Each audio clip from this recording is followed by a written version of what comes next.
Hello, and welcome to another episode of Crippled with Anxiety. I am Will, I'm Danny.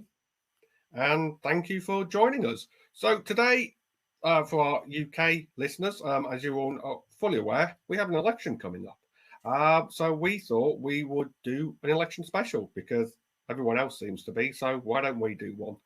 Um, so we're going to briefly talk about where things are, obviously from a health perspective, what some of the parties are talking about doing to improve our lives in that respect.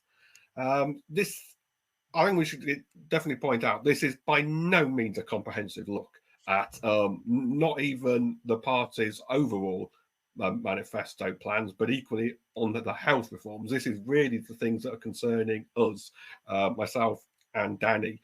So, if you're wanting to find out more information, that age-old phrase that I absolutely hate: do your own research. Um, Speaking of which, have you? I know, slightly off tangent, Danny. Have you seen that advert? There's that watch advert, and it absolutely annoys me every time I come on. It's some British manufacturer, and their tagline seems to be "Do your research."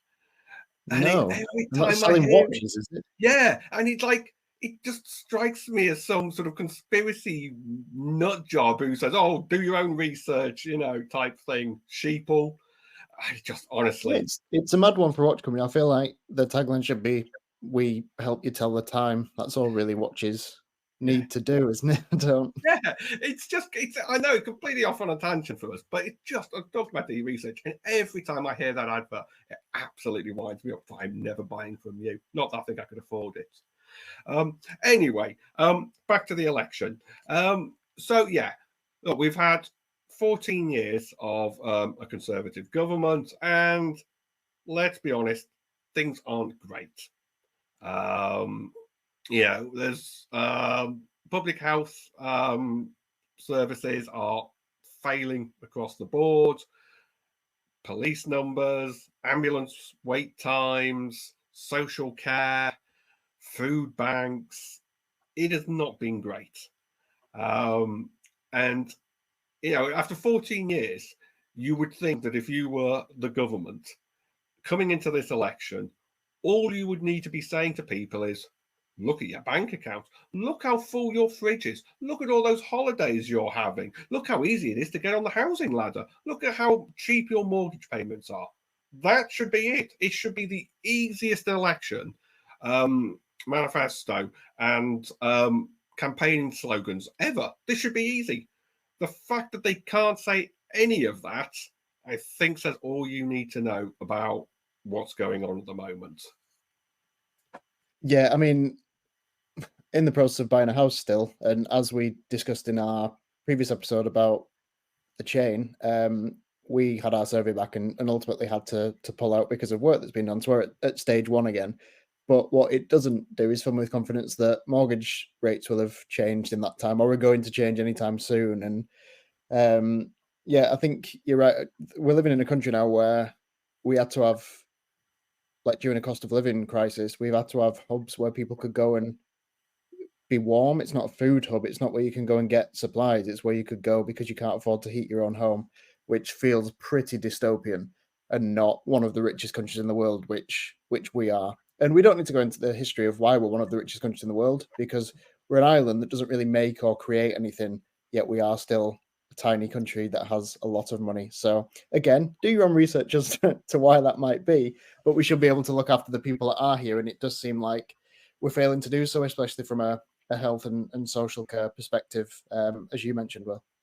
Yeah, so I mentioned about the NHS. Obviously, this is a generally a health related podcast, and so NHS is very important to us. Um, we've both of us have experienced the great things that the NHS does, but the absolutely frustrating things like the wait times. From my own experience, obviously, I've talked about in an earlier episode was having my tongue biopsy done and waiting for my results. I was had the operation March time, I think it was. Yeah, beginning of March. And this was one of the bits where the NHS were great. there was possible cancer. They went within 2 weeks. I was seen. Had the operation done. I mean, absolutely fantastic. Can't say better than that. Then there's the downside of the NHS. I've waited nearly 3 months, April, May, June, July, nearly 4 months, sorry, to actually get the results. I actually got the results today, and I'm pleased to say everything's fine. There wasn't cancer yet, so they've got it early. So brilliant. I mean, and it's not cost me a penny. Yeah, I mean, that's what you have to keep telling yourself. We get all this and we get it for free. So you're always going to have probably a bit of a delay and things like that. But it has got significantly worse, hasn't it? Yeah, especially for huge things like that. I mean, first, that's amazing news. Obviously, we've discussed that off pod. I didn't wait until to find out with everyone else whether it was or it wasn't. So yeah, we've celebrated that between us. But again, that fear of, even if you think it's not, the fear of potentially is. And looking at like my granddad who passed away in December, he went into hospital with what they thought was just a blockage between like his kidneys or something that was causing issues. Turned out that was cancer, and he was dead within 2 weeks. But the night we went to A&E with, they didn't know it was cancer at the time, obviously, but in A&E we waited about 12, 14 hours, and it wasn't for a bay. There was about 12 people in a corridor of the hospital in Salford, and that's where people were discussing sort of next steps. There was a woman there who'd had a head injury who didn't know who she was, where she was from. Like, it was a pretty severe head issue. And like, she's on the corridor as this surgeon's coming down, and I'm sat opposite with my granddad in the bed in the corridor while he's saying, "We need to relieve the pressure on your brain or you're going to die." Not in a private room, not even in a curtained off area. They're in the corridor where people are walking through with supplies and teas and coffees and like anything.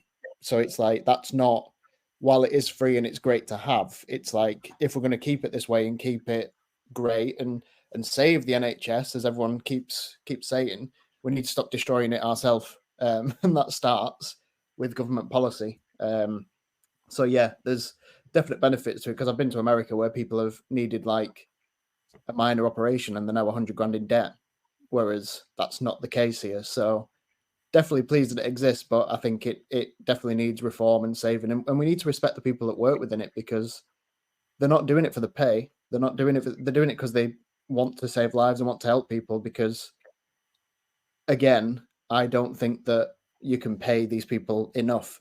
People always think that people are overpaid until they need to use that service, and then it's not enough for them. They should be paid more until it affects them, which again I understand. But yeah, I think a big part of this election needs to focus on what's going to happen with our health service, and that impacts both of us from a mental perspective for me, and technically physical, because again, I'm still waiting on that brain scan that we discussed months and months ago, and I've got no idea when that's going to be. But again, they don't think that's cancer, so hopefully I'm not waiting on anything terrible. But again, it impacts sort of you as well with any waiting lists or anything that you're on, and any physical issues that may arise as part of our ongoing conditions. No, absolutely. I mean, and you touched on it there as well about paying, a decent wage. I mean, doctors and nurses and technical staff. My wife works for the NHS. She's not a doctor or a nurse. She's a scientist who works in the labs. And, even there, they're losing people. They can't replace them because there's not the budget to, bring them back or hire replacements. So that adds the extra stress onto everybody else. Therefore, they go off on sick leave due to stress or have other health issues as a consequence, and it just snowballs. And there needs to be this sort of full stop and just say, we have to stop this right now. We have to pay these people what they're worth, and we need to make it attractive for people to come in and want to work. How many doctors and nurses and other staff do you read about going to America or Australia where they're getting treated better, they're getting paid better, and yet people will turn around and go, "Oh, blooming doctors, nurses, whatever, they're getting paid far too much money." They're really not. If you think about how long it takes to study, not just at university, but how long then you've got to do on the job training you know, and it's a continuous thing as well. You know, it's not like, oh, you just do a year on the job and then you're good to go. No, you know, it is continuous. There's always things you've got to be learning. And I know this is the case in a lot of jobs as well, but, you know, as you said, you're doing it to help people, you know, and it's not just doctors and nurses. It's not just in those hospital buildings. It's social care, you know, it's midwives, it's social workers, it's people who come into the homes of people who need that help, be that elderly, be that disabled people, be that people who can't function without an extra pair of hands. I have someone who comes round to help me. I have a personal assistant. Shout out to Yvonne. Hello. And you know, I'm fortunate I don't have to pay for that. The local authority pay for that. But if they turned around and said, I'm sorry, we can't afford to do that anymore, and you have to fund them, I couldn't do that. You know, it's just nobody has that kind of money lying about. It's like you're running a business. That's the state we're in as well, though, is like, because even if you had extra disposable income, that's coming from, well, it's going into putting food in the fridge.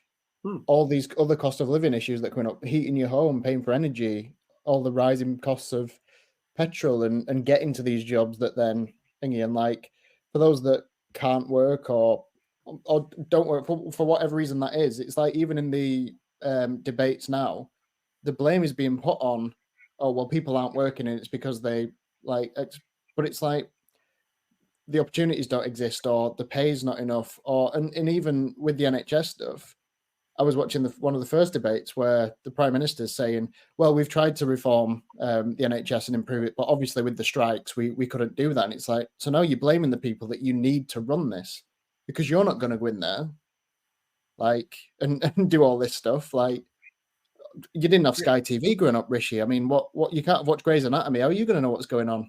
So it's like, it blows my mind a little bit. And that's before you even get into we're going to change it so that doctors can't sign sick notes. We should be able to sign it as the government to see who should be working. If you've got a mental health condition, that means you should be in work. Try cheering up. And we'll get to that as well. But it's all of it's broken as a system. And we can only target mental and physical health today because that's what this podcast is about. It's what impacts us the most. But this episode could go on for the next 3 years, trying to pick apart different manifesto points from what we are, because we're just not in a good position, and it just feels like we're going backwards, not forwards with any of this work. No, absolutely, and you touched on a really good point, actually. That look, politics, and it's not just here; it seems to be happening around the world. It's becoming really divisive. You know, it's no longer just people slightly disagreeing and going, oh well, you know, we can compromise. Or I kind of see what you're getting at, but it's just really, you know, you're either right, you're either left, and two sides shall not meet. Now, look, we're guilty as probably as the next person about this. You know, I'm quite entrenched in my views, and yeah, I can understand someone else's point of view, but I honestly, yeah, sometimes it's hard for me to be able to see where they're coming from.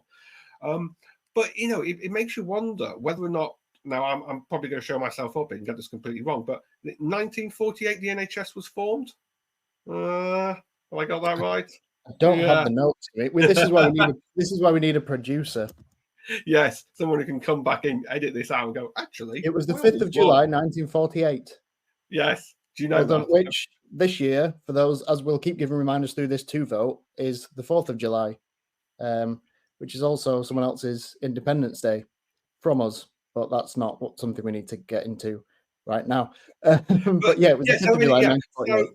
5th of July, 1948. Brilliant. So, in fact, yeah, coming up next week. But it makes you wonder whether or not it would even get formed today. You know, if we'd not had this, but you know, would there be people going, "Oh well, I'm all right. I can afford to pay for this. Why?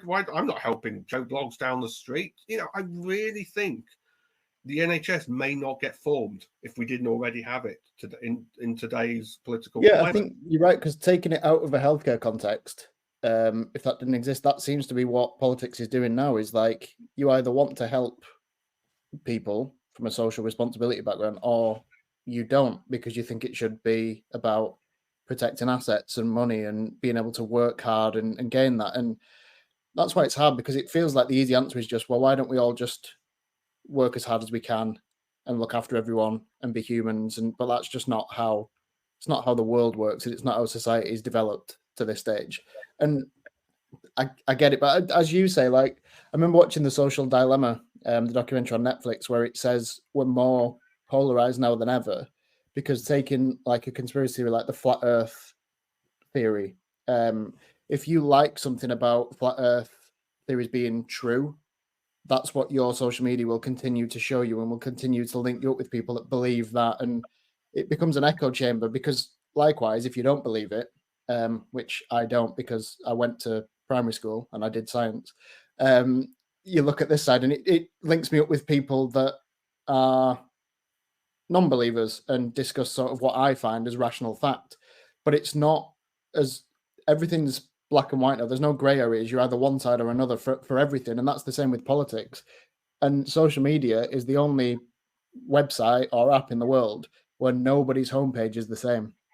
So when you are in an echo chamber of people saying the same things as you and the beliefs, and like, say you like one thing about immigration, and then you get down a rabbit hole and it's like, well, here's something more terrible about immigration. Here's something terrible about immigrants. You can see why this sort of stuff starts to develop. And like looking back at different countries and cultures, and not to liken anything, well, to each their own, but not to liken us to sort of another European country in the 30s and 40s. But you can easily see why people started to believe in one man who had this crazy thing to save his country, and we need to do X, Y, and Z to stop that. And obviously, there's a lot of atrocities and war crimes in there, but you can see why people that were rational thinkers that were like, no, we should be looking after everyone, started to change into, well, actually, we should look after our country. And yeah, we were treated badly by the Treaty of Versailles, and yeah, we were left with no money, and kids are playing with money but you can see why things start to develop in that way.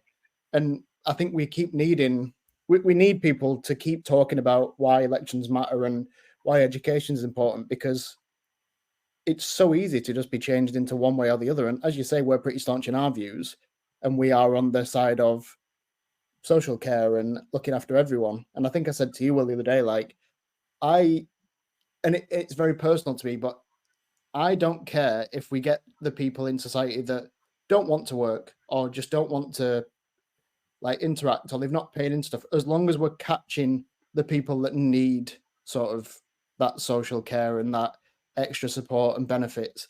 As long as we're capturing everyone, I don't mind that we're going to get a few people that can't be asked, because the alternative is we stop it for everyone, and then there's people with real need that aren't going to get anything.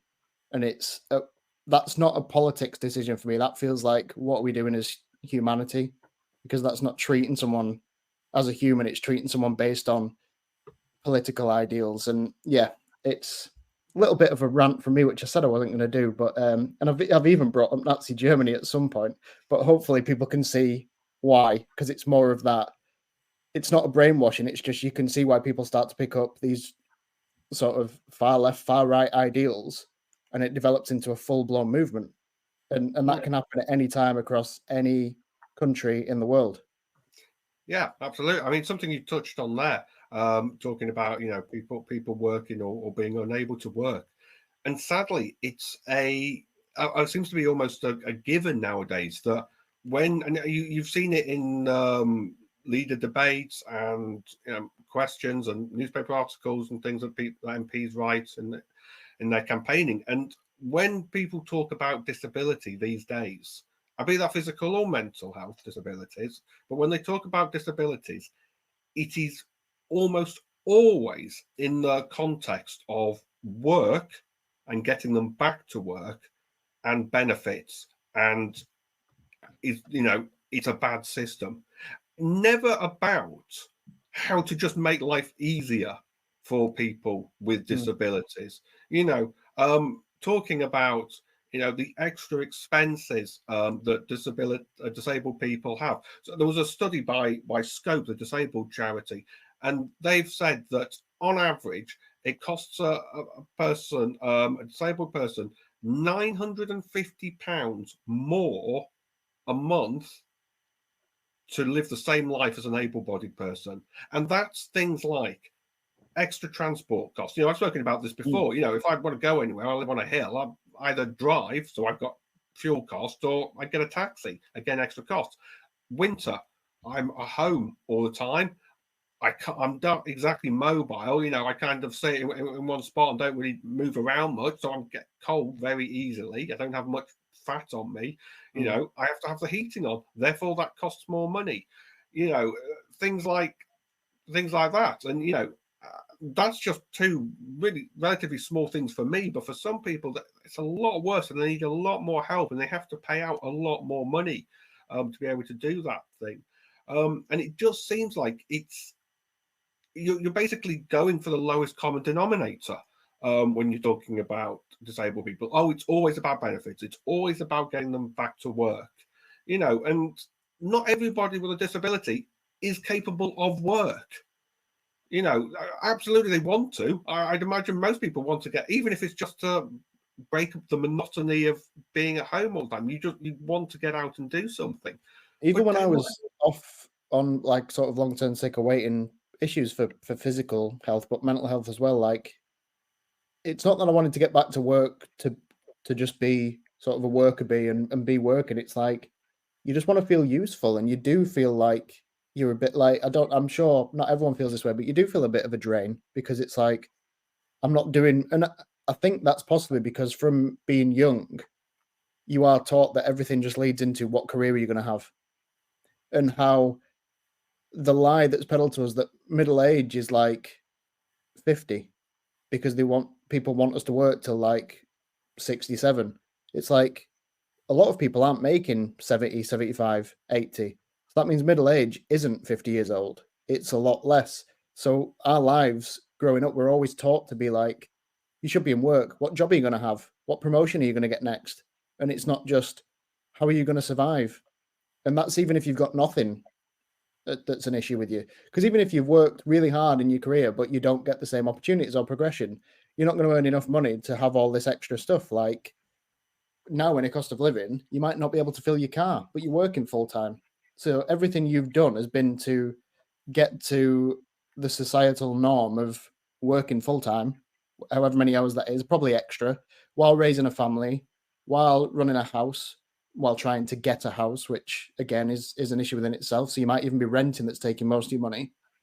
Even the people that are able to do all this full time with perfectly able-bodied, no issues at all, are still struggling to do that. So how do we expect people that have got extra hurdles to jump, or like not to be insensitive to yourself then, so, or ramps to get over? Do you know what I mean? Like Yeah. what do those people do? It's a different rule for those people, but we don't treat it as such when we're discussing policies and benefits. And whenever you hear about benefits, it's not, look at how many people this has helped. It's, I shouldn't be paying into people that can't be asked to work.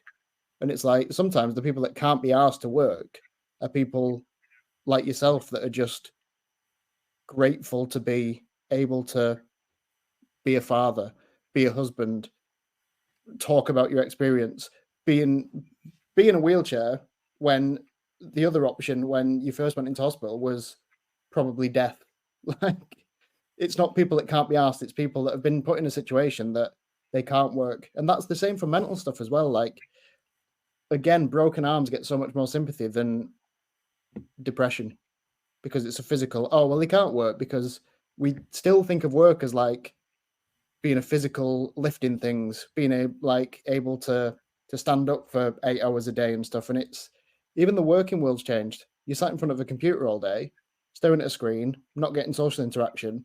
Depression and mental health issues with work and stress are much higher because we're now in a position where we don't do these labor intensive jobs, and you're not around people all the time, especially working from home and stuff. So it's just a completely different landscape, but we still try to paint it with the same brush that we always have.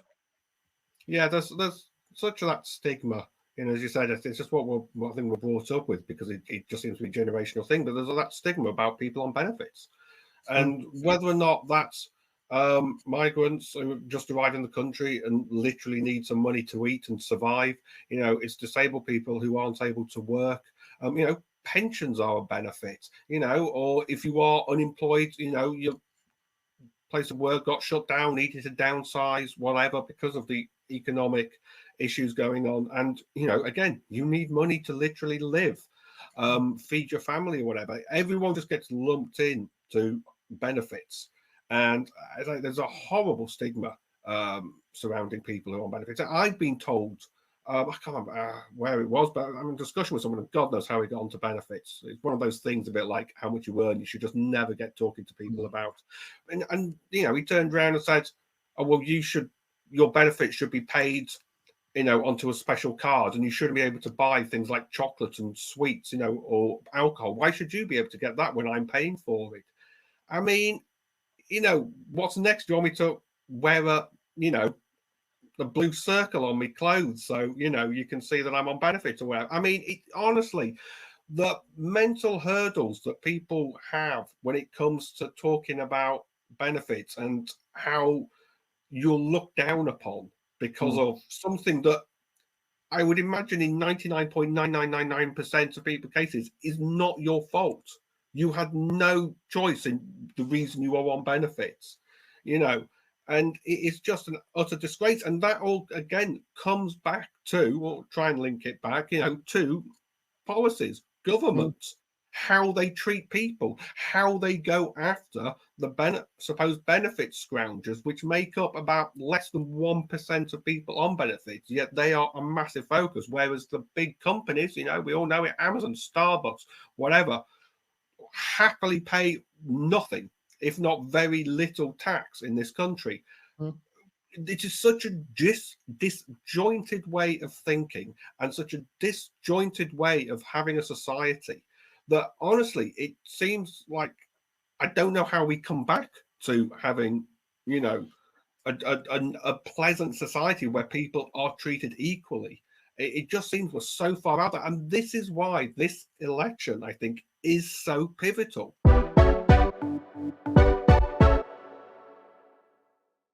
Look, we're not naive enough to think that on July the 4th, let's say Labour are going to win. I think that's almost barring just something that I can't even envisage would happen to cause it not to happen. Like July the 4th, Labour are going to win. We're not naive enough to think July the 5th, everything's perfect. It is going to take a long time. It is going to take years, not just months. It is going to take years and probably successive governments to try and undo, these issues. But what is going to happen on July the 5th is, I think, a lot of people are going to wake up a little bit happier, and able to maybe just breathe a little easier because change is coming, and that change, you hope, and is talked about, is going to be for the better. And, that, and hope is a great thing. Hope is a wonderful thing. It can lift you up. And right now, there isn't hope. We know what we've got. We've had 14 years of what we've got. And how people, and again, this is my bias coming through now, how people can say they are undecided when, food bank use is an all-time high, ambulance wait times are massive, as you talked about, people are in corridors, there aren't enough doctors and nurses in the hospitals, social care is a mess. How people can be undecided when that is happening in our society makes you think you just don't care about people. You are, this will probably piss people off, but I think you've got to be so self-centered to just think, oh well, my taxes might go up, I'm going to pay an extra £1 a month or whatever. Well, I'm not having that. Or it's these migrants coming in taking it. No, it's not. It's 14 years of cuts, severe austerity cuts that have absolutely wrecked our society, where the easiest to blame are then hounded and picked on mercilessly by media and social media. And it honestly, it just has to change. It has to. I don't see where else it can go. It has to change. And you're right. I think when you say like change is coming, regardless of what party comes in, we're going to see change because, and with all the polls, and I can't reinforce how much people need to go and utilize their vote if they're registered to vote, which I'm hoping everyone that's listening is. Vote for whoever you want. Just make sure it's based on sort of your ideals and not what you're being peddled by people on Facebook or other social media or one interview you've seen on the news. I know of someone who I used to work with who voted for Brexit, and I was always, if you've read up on it and you think Brexit is the right thing to do, don't do it because, I've heard people that I worked with and knew in wider social circles, not very close ones, who were like, yeah, well, I want to stop people coming in from like Africa and India. And I was like, and what's that got to do with being out of the European Union? And it's like, where are you getting that information from? And someone had done a quiz on Facebook that was like, I should vote out because this quiz told me to. And I was like, cool. And then you've probably done one that tells you what your elf name is at Christmas. Like, but it shouldn't influence how you vote. But like, I was always like, if you've got a reason for voting for a particular party and it's because you believe in it, definitely go and do it. But the argument, even if you're not a Labour supporter, of which I've been quite open that I've voted Labour the past few elections, but there's bits of their policies that I'm like, I'm not happy with that, or I don't think that'll work. But for me, I do know it's better than the alternative of the past 14 or however many years. With it feels like forever. That's why I don't know the exact year.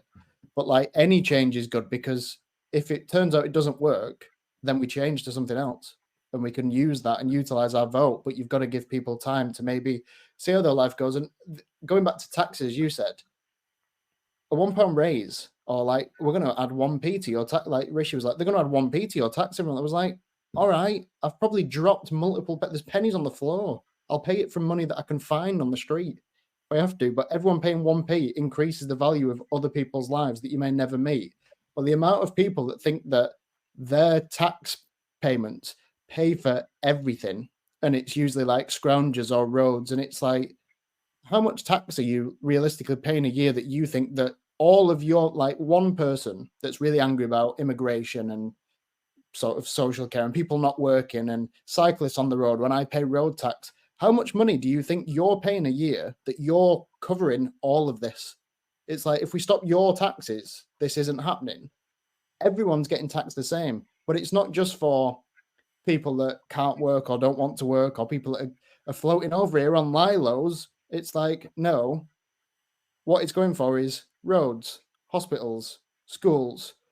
Like it pays for everything that we do. If you stop paying tax, yes, you'll have a lot more money, but you won't be able to use your car because you won't be paying road tax. So the roads won't be getting looked after.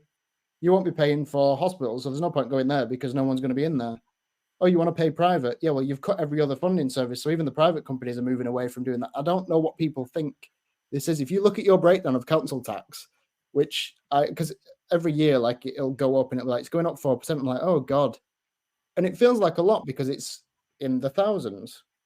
But you look at it and you go, oh, actually, 4% is going towards healthcare. 6% is going towards schools. I don't know what people think they're paying for. Like, do they think they're the ones funding the country just off their salary? And why is it so important that they stop paying it, but everyone else should probably do it? Yeah, I mean, this whole tax thing, Rishi Sunak going around going, we promised to cut your taxes. Well, Keir Starmer's going to raise your taxes. Good. Let him raise taxes. People realise that this is where we fund these things from. If you don't pay tax, if taxes go down, we can't afford doctors, ambulances, firemen, police on the street. We can't afford those. We need money. That's how this country works. And if you're giving tax breaks and cutting people what they pay in tax, which has been going on since austerity, this is what we're left with, the mess. And everyone seems to agree this country's in a mess.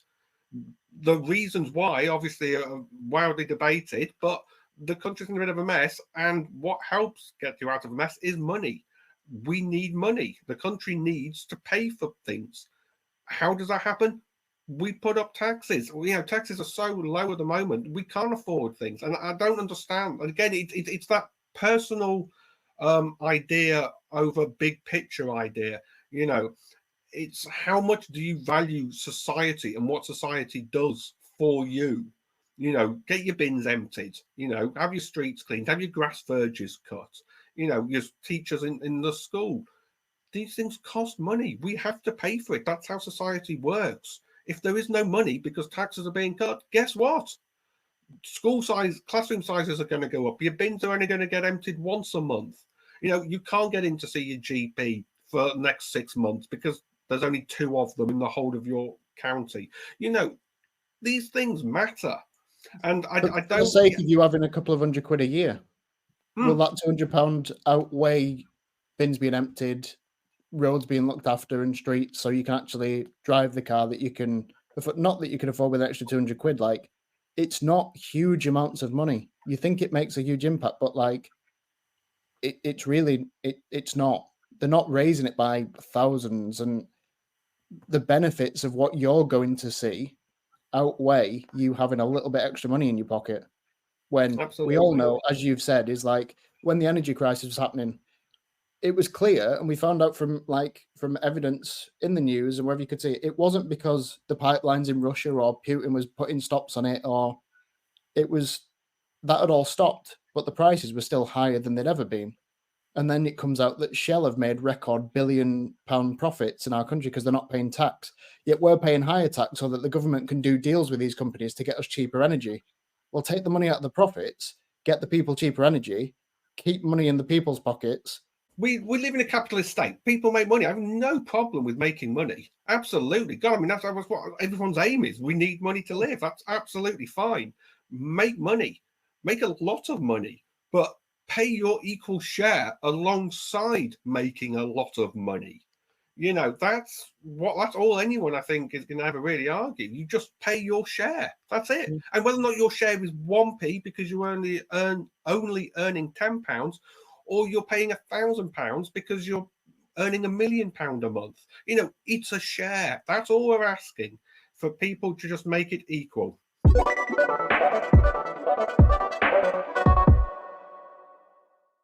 So we did say at the beginning that, you know, this is going to be talking about the election and what the parties have to offer. So let's try and do a bit of that. Okay, so I might as well start then. I mean, as we said, this isn't you know, an exhaustive list, or even just an exhaustive list on the physical and the health side of what they're promising. This is just the odd little bits that sort of caught our eye.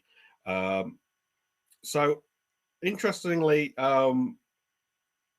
the Conservatives are talking about recruiting more nurses, more doctors, and you know, cutting managers.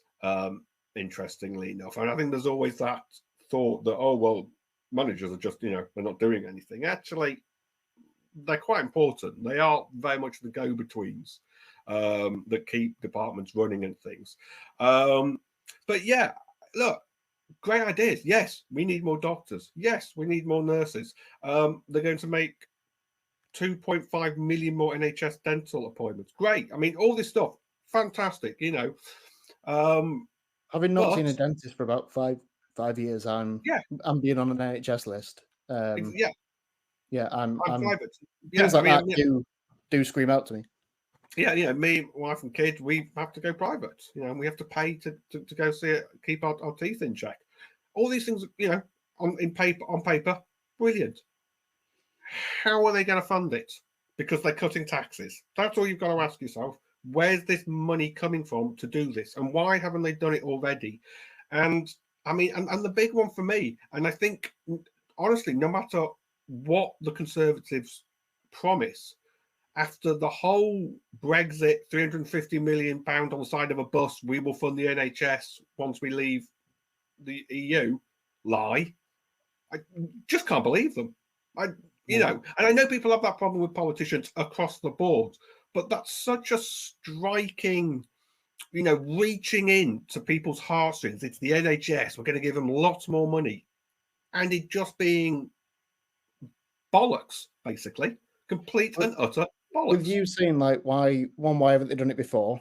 Because I don't think they believe it's doable, and they're just promising it now as a policy thing. In the same way that other leaders are starting to like use different language around sort of the conflict in Gaza and making sure that they will say ceasefire now and two-party state, whereas a couple of months ago before the election, well, a few months ago before the election was called, they wouldn't do that and they wouldn't sit either side of the fence. They were very much we don't want to promise anything that we won't back up. And now all of a sudden it's like we'll do all these things. But looking at the spending, so again, for, as you say, the Conservatives, they also say in the manifesto that they're going to increase NHS spending above inflation every year. So inflation to me is, as it rises, we can afford less than we could last year. Yet you're talking about cutting taxes.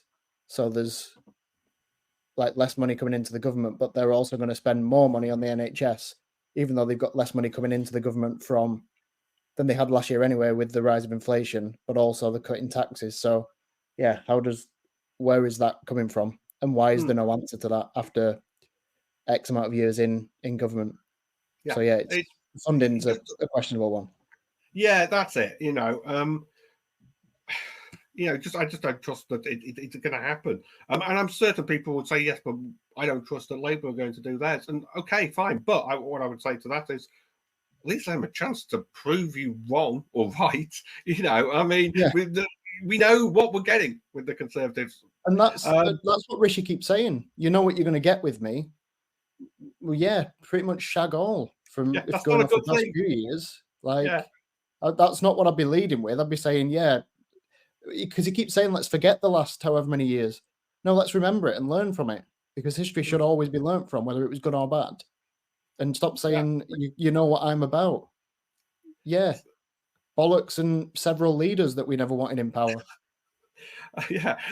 So Labour, again, now and again, you can always come back to how are they going to fund it. But 1.6 billion for more hospital appointments, new CT scanners, extra dental appointments. Yes. Crying out, for extra funding. We need it. 2 million a year more NHS, a million NHS appointments being seen. Yes, let's get waiting list down. Okay, they're going to need more doctors. They're going to need more nurses. That's what that 1.6 billion is about. Where's this money coming from? They're talking about taxing, closing loopholes in tax systems, so that we get some of these companies to pay. The money is out there. You just have to trust that the party, whichever party it is, you have to trust that they will do what they say they're going to do to bring it in. At the end of the day, that's what politics is. It's trust. And these are great promises and they're great ideas. And I absolutely hope with all my heart that, this is what happens. But there's an element of trust. And as you said, you give them a chance. If they don't do what they're going to do, we have another election to get them out again. Yeah. Again, the annoying thing with that is like when they're asking Sir Keir Starmer at these debates, so are you going to raise taxes? Again, there's that unwillingness to say yes, and here's why. Again, it just feels like, regardless of if I want Labour to win or not, or want Conservatives out, those are still questions being asked to who is going to be the leader of this country for the next 5 years that he's not willing to answer honestly, and is going back in Jeremy Corbyn in the past and his policies when he was like, yeah, I'm really behind him, and now that was ridiculous and I never believed in it. And it just proves that not all politicians are bad people, but I do think that all politicians do have it in their arsenal to just lie, and as long as it makes their party and them look good. And that's not what people want. And I feel like I speak for the people of every country. Just tell us the truth. If it's going to cost more, don't lie and buy votes based on that. Because as we've said in our discussions about politics, just as friends, no matter who gets in, all these manifestos are great, but you're going to see 10% of it get put into power. And as you mentioned before, you're going to need successive governments to rip up some of the things that are already in place that don't work and change those. And sometimes the money will be available and sometimes it won't. Don't promise your manifestos as from top to bottom, this is what we are going to do. Say we're going to try and do all of this over the course of like even a few terms. Because if you start to put these things in place and it benefits people, you're guaranteed the votes. As you've said, the Conservatives should be coming in and saying, look at the past few cycles, look how much we've done. They can't say that because they haven't. So the next government that gets in, whoever that is, needs to be able to do that. And that's how I think you're going to grow. And that's how you're going to get people to vote. Because I think there's still people not registering to vote because you're voting for people that you're told you're allowed to vote for. Democracy is, here are the two parties that are going to win. You can put your vote anywhere else, but we're a two-party state, basically. In America, you're voting between which granddad you like the most. There's two of them. That's your only option. So yes, you are allowed a democracy, but you're voting for who you're told you're allowed to vote for. But you just hope that that person and that government and that cabinet can just treat you with the decency to say, we can't do that, or we're going to try and do that, but we can't promise anything. And I feel like that's why all of these manifestos, as good as some of them are, of the points we've mentioned already, we'll be lucky if two of them happen. But you hope that two of them happen because they've not happened thus far. So yeah, absolutely. I mean, look, one policy that stood out for me from Labour was this warm homes plan that they've got, which is to offer grants and or low interest loans. I mean, well, that could be anything, but to support people to get their houses better insulated, solar panels, batteries, low carbon stuff, and this is the things that can help disabled people who are stuck inside to get those bills down. As I mentioned, that extra cost that we will have to pay. That's something I'm actually quite excited about. But as you said, is it going to fall into maybe that 10-20% of stuff that will actually get through, or will it just get shuffled down the list and brought out? So there is stuff in there that I like. Now, if I'm honest, it's the stuff in the Lib Dems manifesto that I think really sort of hit home. They're talking about 8,000 more GPs, over $1 billion spent on hospitals and infrastructure, cancer research funding being increased, and then the stuff like the increasing carers minimum wage. Carers, as I've mentioned before, are absolutely vital to so many people. Again, pay them what they're worth. This isn't a job that you just fall into because you couldn't find anything else. These things are callings. You want to be a carer, you want to help people. Let's reward them. And boosting the carers allowance so that the money that disabled people have to help them pay for these carers, and free personal care, based on needs as well. So if you literally can't leave the house without having help, you kind of really need that. What happens if they don't turn up? You can't afford one. Well, then you're stuck in the house and whatever. So these are really great, and I think some of these are really progressive. But we all know, it's the Liberal Democrats, and as much as we want them, I think a lot of people would vote Lib Dem if they thought they would win. My views on Lib Dem. It's the most annoying thing ever because I think if Nick Clegg hadn't sold his soul and gone back on the only promise that they made, which all those years ago was we're going to have free tuition fees so that everyone can go and get a university education, we'll become a better educated nation. We're probably going to be in a better position right now because more education means more analysis of what we're being told in the news and the media and what it all means, which I don't think we have.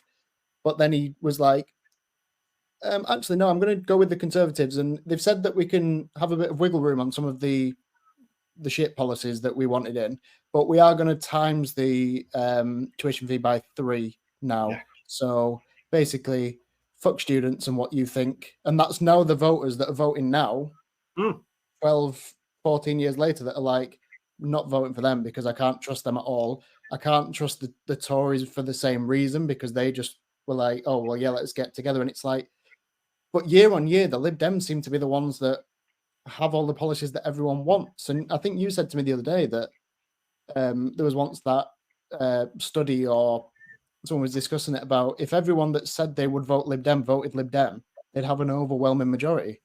Yeah. But that just doesn't happen come polling day.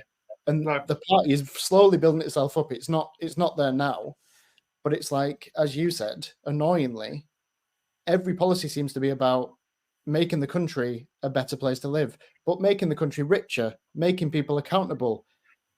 But again, they're now founded in indecency and lies. So how do you trust them?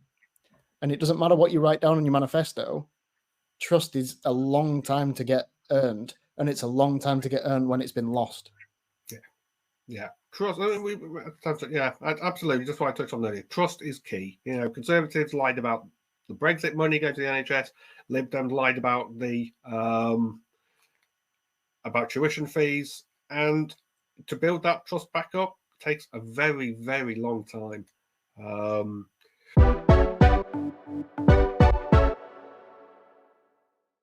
So it's just policies that you've seen from either party that sort of relate more to mental health. I've been very general there with what I was going through about. Yeah, I mean, touching on it. Sorry, things that you've said have touched on it, but like if I take them in party order again, so like looking at the Conservatives, so they talk about that spending above inflation, which worries me a little bit because where's that money come from? We're already a country that's in a cost of living crisis. Where are you finding that extra money? Recruiting those doctors. It's all right to say we're going to get 92,000 more nurses and 28,000 more doctors when you've spent every political debate saying that it was their fault that we're not in a better position because they went on strike. Why would you then go, I'll be a doctor to work ridiculous hours and not get paid enough and be slammed by the people that I'm treating? Because it's like, even during COVID, it was doctors were getting, but you're lying about what COVID means. Again, it wasn't. It was social media and politicians. And why would you put yourself into that? So it's great to say you'll get that many, but where are these people coming from? Where's the education coming from when the cost of those are rising? Increasing NHS talking therapies capacity by 50%. There's a part of me that's like, that's great, because initially, before I went down a full diagnosable sort of disorder condition, I needed talking therapies. And many people do, and I think it can be quite preventative to stop you from developing a full-blown breakdown or condition. But after listening to what they've said about work and social care, it very much makes me think that they want talking therapists to come in to be offered as the only option to get people that are really struggling to say, well, you spoke to someone, now get back to work, because of everything else that they're saying in other policies. So again, I'll be quite cynical with every policy from every party in this. I'll say things do seem like a good idea, but here's where my worries come in. Opening early support hubs for aged 11 to 25 in every local community. Don't know what they'll look like, but taking it on face value, I think that what we do see, so we see that there's 1.2 million people on NHS waiting lists in England for mental health. So the levels of poor mental health are rising, and that's Mental Health Foundation are publishing these figures just ahead of the election. And 1 in 4 people are experiencing a diagnosable mental illness. So not like low mood or you're a bit stressed. It's like something that you can actually diagnose and need to treat. And that's in a given year. So 1 in 4 are going to have that. Look at you with the figures on hand. Exactly. Yeah. So I've done my research. Do your research. Buy the watch, as we discussed earlier. But like, I think prevention can be good. I'm not saying prevention in a way that if you were going to get a disorder or like things that are hereditary or whatever, that can't be prevented. But what you can prevent is sort of postnatal depression in mothers or kids growing up. What are they able to afford to eat? What's the diet like? What social clubs are they able to go to? Is that because they can't afford to go to them? Is it because they don't exist? What schools are they going to? How are those schools funded? How are they treated? What's the emphasis on getting a job? What does stress look like? There's a lot of things that we can prevent that doesn't need us to get more talking therapies or more mental health nurses, or how can we work on social care that stops us from needing to access these services? So I think there's a lot of stuff there that these early support hubs, I think, could probably help with. If you're able to go in there and go, oh, I'm feeling this, or school's not as good as I want it to be, maybe these can help with that. So I don't hate that as an idea. Looking at Labour, they also mention mental health hubs for young people in every community. Again, is that just another tick in a box? What does that mean? What's it going to look like? What opportunities are going to be there? is that where some of these nurses and doctors are going to be placed? So you're saying you're recruiting more for an underfunded, understaffed NHS already, but you're now creating more hubs that will need more staff and more money. Is that going to affect sort of the physical side of things or physical conditions when you're trying to focus on mental health? Mental health checkups, again, don't know what that means. Is it a tick box where you go in and say, yeah, I'm doing all right, and they go, sweet, I'll see you in 5 years, where anything could happen in the next month, 2 years, whatever that may be. Cut NHS waiting times with 40,000 extra appointments each week. Within the Labour one, they don't mention how many extra nurses and doctors they're going to hire. So are you going to put 40,000 extra appointments on for GPs or for hospitals that can't deal with the demand already? Where are you going to put them if you can't put them in the corridors, the car park? Like what where are they going? It's all these questions that it's great when it's written down, but what does it mean? Recruiting more mental health staff, but is it that at the detriment of the people that need to be doing scans to diagnose diseases that will kill people? Is it going to affect diabetic screenings? Is it going to affect cancer patients? Like, where is that coming from as well? Because I'd love to sit here and go, yeah, I've got mental disabilities and disorders. Give me all the money. But then if you need your tongue checking for cancer, but all the money's gone to me and my community, I'm just like, oh, well, Will doesn't need it. And it's like, no, it needs to be balanced, and it's all right ticking boxes, but it needs to be balanced. And that doesn't seem to come across in the issue, in the manifesto, sorry, from Labour. Lib Dems, again, are the ones that really resonate to me. So mental health hubs for young people in every community. Again, everyone's saying this, so I think this will be something that's done, because whoever the shadow government is will start to be like, well, you said this and we agree, so let's get that in place. Let's challenge you on saying you'll support hubs because we put that in our manifesto, so we'd like that to happen. So I think there is going to be some sort of mental health hubs. Don't know what they're going to look like, so we can't really speak to them yet. Again, they talk about regular mental health checkups at key points in people's lives. Key points meaning what? Marriage, births, deaths. You hit 21, you get the key to the door and a mental health checkup. What does that mean? And what parameters does it focus on? Do you go in and go, you got OCD? No, you don't. Bit depressed? Cool. See you again in 2 years, like it's an eye test. What does that mean? So, yeah, as much as I like the fact that you'd have those, if I just tell you I'm all right, are you really going to dig, or are you going to get to the next person? Because it's regular mental health checkups at key points in people's lives. That's everyone. That's the 60 million or whatever that are in this country. Every person's going to get that. There's no time to double check if they've said, yeah, I'm fine.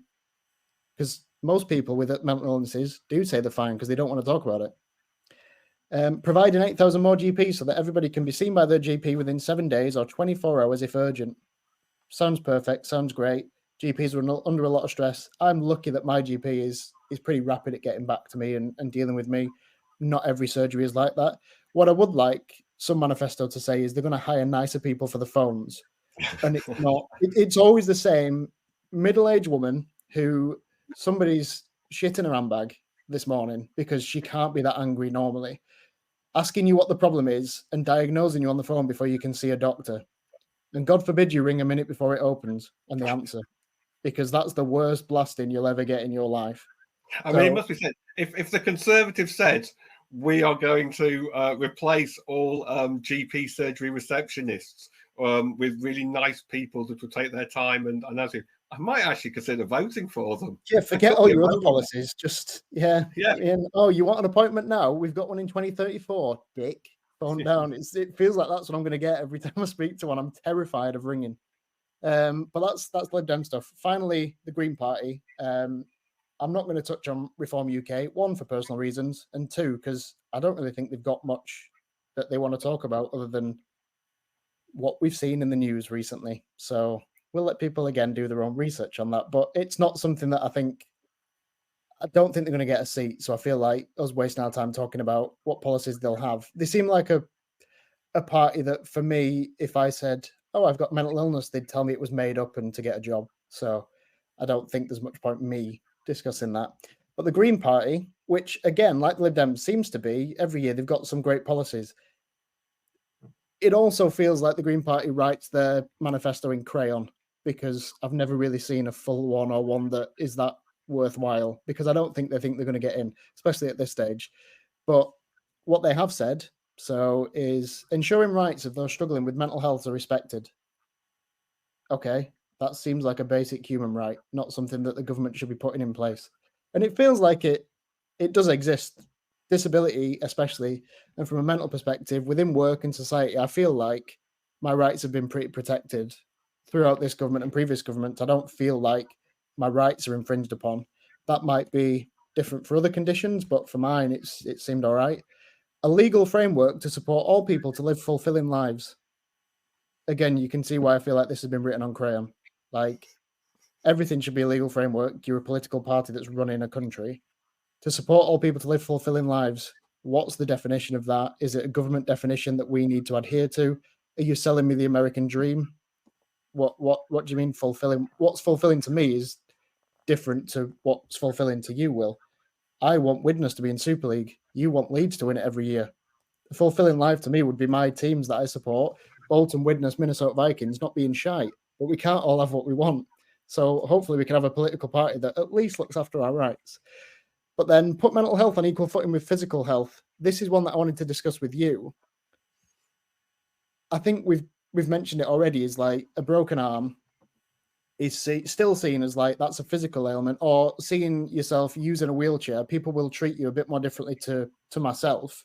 Say I was having the worst day of my life mentally and I was really struggling, and I'd forced myself out the house and we'd gone to our regular spot, the Costa Coffee, and I'm having the worst day of my life, they'd still look at you and go, or I've seen it, feel sorry for you, or can you order by yourself? You are in a wheelchair. You've had to park in the spot out there. Whereas I'd go in looking like what they think normal 31-year-old UK males should look like, and they wouldn't treat me any differently. They might even treat me with a bit more disdain because they might be having a bad day, but to you, they'll see you and go, no, I'll be a bit nicer. And you don't necessarily want that, but it's just how it seems to be at the minute.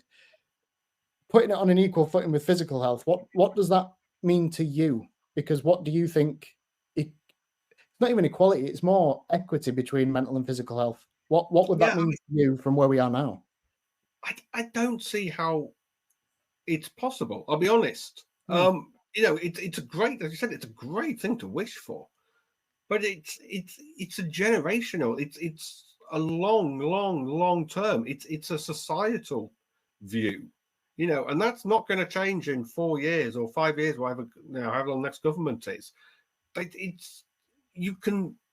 It takes time for people to accept that, people are struggling with mental health and that it should be taken as seriously as someone in a wheelchair or with a broken arm. You see it all the time, even sort of from my perspective. People coming out of a disabled toilet, and they're not in a wheelchair. People's immediate reaction is, well, they shouldn't be there. Or people with the sunflower Laynards, that says that, I don't know exactly what it's that they need a bit more time, a bit more space. I got one the other day, and I've got sort of the little additions that say like ADHD and anxiety. So be a bit more patient with me. But as you say, it's like, when I've been off for mental health, the doctor's like, make sure you're getting outside, get some fresh air, go for walks. If someone from work sees me outside and I'm off work with a mental health condition, they go, he's fine. He's in the park. Like, there's still that. And it's not something that a government can put a policy in and go, treat everyone the same. Yeah. Because that's not. That doesn't happen in any facet of life. People aren't treated, we've basically spent this entire episode talking about, people aren't treated the same. No. And it's a sad reflection of society, but that's where we are. And for that to happen, that starts right at the beginning. That starts with education, kids, nursery age, treating people the same. Because let's be honest, a 4 or 5-year-old does treat everybody the same. Yeah. But as they get older and society starts behaviors, absolutely. And, parents influences, friends influences, and that, in order for that to change, that needs absolutely massive societal changes. And it's something that you understand more when you're an adult, but it's it's downright stupid to think that kids aren't suffering from anxiety or depression or what they're going through. It's not something that you hit 18 and it goes, right, you're an adult now, you're depressed. It's because you've not been taught what that means at school and you've never understood it, so you've not spoken. Like, even you look back at anyone's history and you can pinpoint when it started in childhood and it was missed. And that's from great people in society to, like, if you listen to any true crime podcast, it's not, he hit 24 and he got a bit stabby.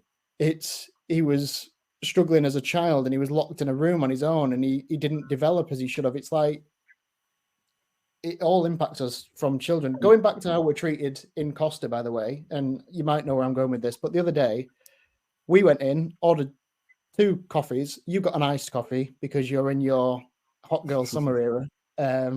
I got the warm coffee. I can't say it's a man coffee, it's a latte, and I need that steamed milk.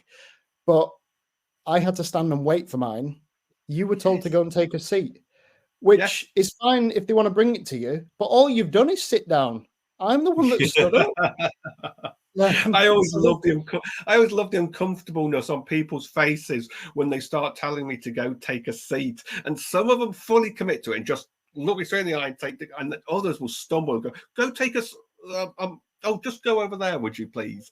And it's like, yeah, I just say go take a seat. It's fine. I know, but it makes people so uncomfortable. But no, you're absolutely right. It was funny that, yeah, I got the extra special treatment of having been waited on, and yeah, you had to stand there like like a muppet waiting for your coffee to make. It was great. Yeah, but I think policy talk and election talk, because you can go on forever. I don't have much else to add other than, and then we have today was just a little insight into what we've had to look at from, and our audience will as well, from physical and mental condition perspective, who would be best for that area of life. And we just, for me, I just hope that whoever's in power, it looks like we know who that is, but whoever it is, that there's some change and that people feel a bit more respected and safer and happier in the country that they call home through, most of the time, look, this is where you were born. You're privileged to be here, but you just hope that the people in charge respect you as citizens. That's all you can hope for. Well, I mean, one thing I know, apologies, listeners, I know we have droned on a lot, but there is one thing that I would just like to mention, and I will try and be as brief about it as possible, is that, and all parties have done this, so I don't need to go into individuals, but all parties have been exceedingly vague on the benefit system. They have all said the system needs to be either looked at, changed. They've all used different euphemisms. But from someone who is on benefits and numerous articles out there, that is a hell of a stress-inducing phrase to be hearing. This is what we live on. This is what we, this money is vital for people to get out of the house, to eat. And to suddenly hear the phrase that it's going to be looked at, give us some definition. That's all we want. We just want to know, what does this mean? This is such a massive part of our lives. And, are you going to strip it away? Are you going to make it easier for people to, fill out the forms? Is the criteria going to be changed? What does it mean? That's all I would say, is that this is a massive thing. And again, it goes back to that, my earlier sort of point about benefits just being rounded up as scroungers and what have yous, that they're not really giving, any details on this, because I think it's a bit dog whistling about, oh, well, they've mentioned they're going to look at benefits. That's fine. That's all we wanted to hear, but for people who actually rely on it, we just need to know what it is, because honestly, it is scary when we don't know if we're going to be able to afford to eat in the coming months, because these benefits are going to change. So, so look, more broadly, I just what I want to end on is this: that people saying they don't know, can they trust Labour? What's going to happen in the future? Government changes. I saw a great analogy the other day, and that, imagine you've had a rabid badger in your house for 14 years, tearing shit up, destroying your house. Yes, if that badger leaves, you're going to have to redecorate. You're going to have to buy more stuff. But that's a problem for after that badger has gone, let's just focus on getting the rabid badger out of the house, and then we can look at addressing everything. And that should tell you everything about where I am on this. I mean, my argument to that, because I'm in a similar position with you, politics-wise, is you had a chance to get rid of that badger already, and you didn't take it. Would you have taken it 3-4 years ago if you'd had the chance to get it in before it gave everyone TB? Yeah. But I think to end, firstly, we're going to do shameless plugs because we would like to interact with as many people as we can. So all our social medias for the pod and for the work that we're going to be doing going forward is at Crippled with Anxiety. That I feel like that is universal across all channels. So TikTok and Instagram are the main ones. We also have This Rolling Life 1 for Will, at Disordered Danny for myself. We just want to impact as many people as we can. So the more follows, shares, comments, messages to us that we can just help people in the background as well are all appreciated. Any likes, shares, subscriptions on YouTube, Spotify, Apple Podcasts, Amazon. I think that's where it goes mainly. So anytime you can give us thumbs up, hearts, comments, shares, please do so. It just means that we can impact more people and just keep this conversation going. And from me, from a voting perspective, this hasn't been a party political sponsored pod. We've probably shown where our views are politically, but the only thing that I ask people that are registered to vote is that they use the right to vote and vote for whoever you want, whether it's someone that I would never think of voting for in my life because I believe their policies aren't as good as another one. As long as you are fully invested in that party and you've read a little bit up on what they stand for and you believe that gets all my respect. I love people that vote for what they believe in. So the only thing that needs to come out of this for me is just use your vote, whoever that's for. Just make sure that it's worthwhile for you and that it benefits you, your family, and hopefully the country as a whole. That's how I'll end, Will. Absolutely, vote. We don't care how you do it. Exercise that right that people have died for, and just go and vote. It takes 5 minutes out of your day. Please just go vote. Right, I think that's us coming to the end of our election special. Yeah, we'll be here every Monday because Will has put my ADHD in check and given me a date to aim for. So we are now recording Fridays, getting edited, publishing every Monday alongside other content that will be coming out across all our other channels as we get better at technology and working together alongside our physical and mental disabilities. So thanks again for listening and we will see you soon. Yeah, thank you all. Be nice to each other.